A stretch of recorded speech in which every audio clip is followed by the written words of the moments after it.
हमारा आज का टारगेट है कि हम ये सीखें कि हाउ टू अटेम्प्ट एमसीक्यूज।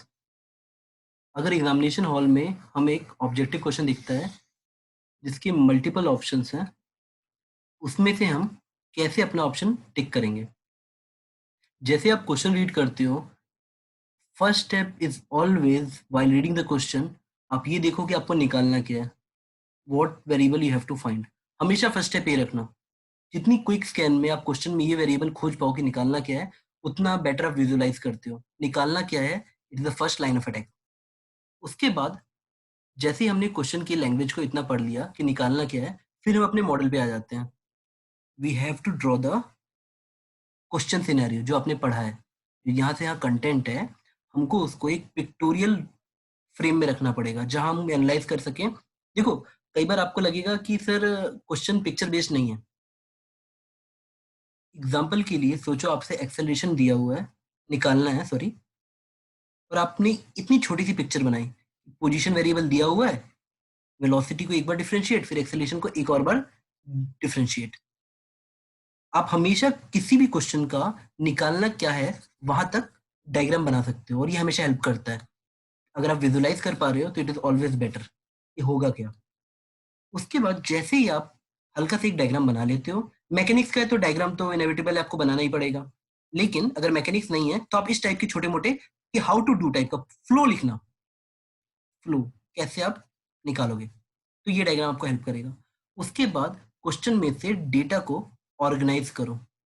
जितनी भी फिजिकल क्वांटिटीज दी हुई हैं उनको दो पार्ट्स में, गिवन वेरिएबल्स और दूसरे में जो आपको निकालने हैं। आपके फाइनल आंसर तक जाने के लिए भी हो सकता है आपको कुछ वेरिएबल निकालने पड़ेंगे। तो ऑर्गेनाइज करके, और ऑर्गेनाइज करते वक्त आप कुछ ऐसे वर्क विद सिंबल्स करिए। मतलब आप सिंबल फॉर्म में लिखिए। आपको इनिशियल पोजीशन को एक्स नॉट लिखना है अगर 1D में मोशन है तो, अगर 3D में है तो आर नॉट लिखना है। ये सिंबल्स आपकी काफी मेहनत बचाते हैं एग्जामिनेशन टाइम में, क्योंकि ये कन्वे सेम करेंगे बट आपका टाइम कम लेंगे।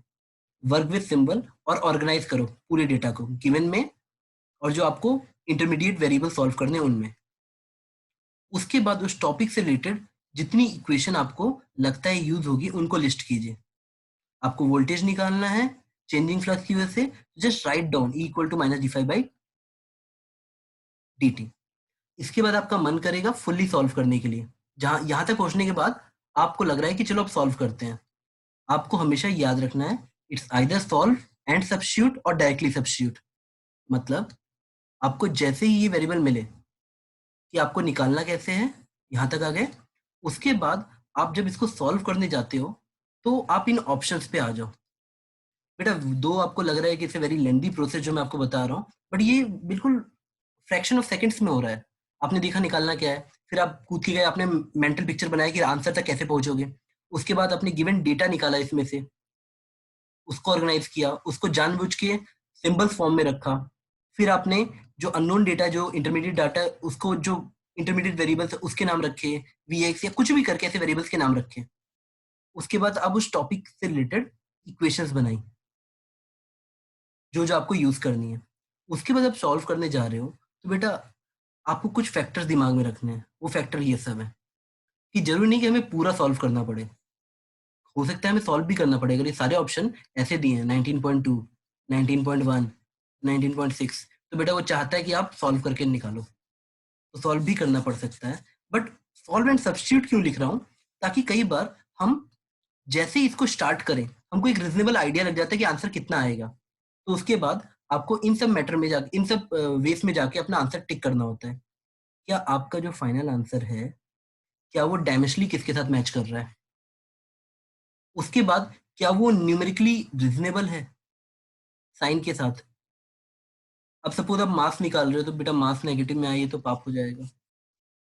अल्जेब्रिकली पॉसिबल मतलब, जैसे मैंने टाइम की कैलकुलेशन की और मुझे ऐसे आ रहा है 5 ± √26/2।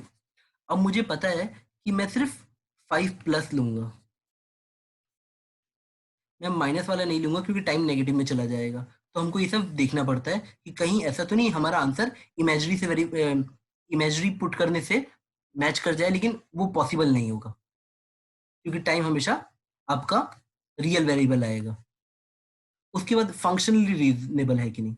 मान लो आपको रेंज ऑफ द प्रोजेक्टाइल निकालनी है, आपको पता है 45 डिग्री पे रेंज कितनी आती है, आपसे रेंज पूछी गई, कहीं आपका आंसर उससे भी दूर तो नहीं आ रहा।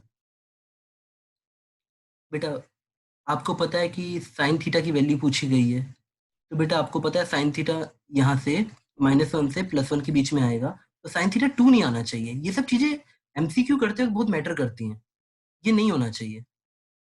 उसके बाद बेटा देखो, आईआईटी मेडिकल ये सब जितने एग्जामिनेशन है, इनकी पूरी आत्मा सिमेट्री में लाई करती है। वो जितने आपसे केस पूछेंगे सारे सिमेट्री वाले होंगे या तो एक्सेप्शन पूछेंगे।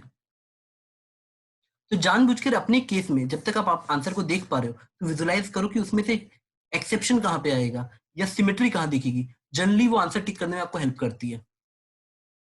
यहाँ जो स्पेशल केस लिखा है उसी को मैंने एक्सेप्शन बोला है।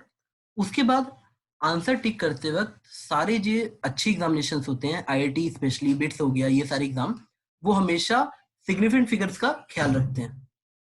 हमेशा आप हमेशा, अगर आपको गिवन डेटा में जहां पे आपको इक्वेशन अप्लाई करनी थी 2.6/1 डिवाइड करना है, तो आपको जो फाइनल आंसर लिखना पड़ेगा उसमें एक सिग्निफिकेंट फिगर लोगे।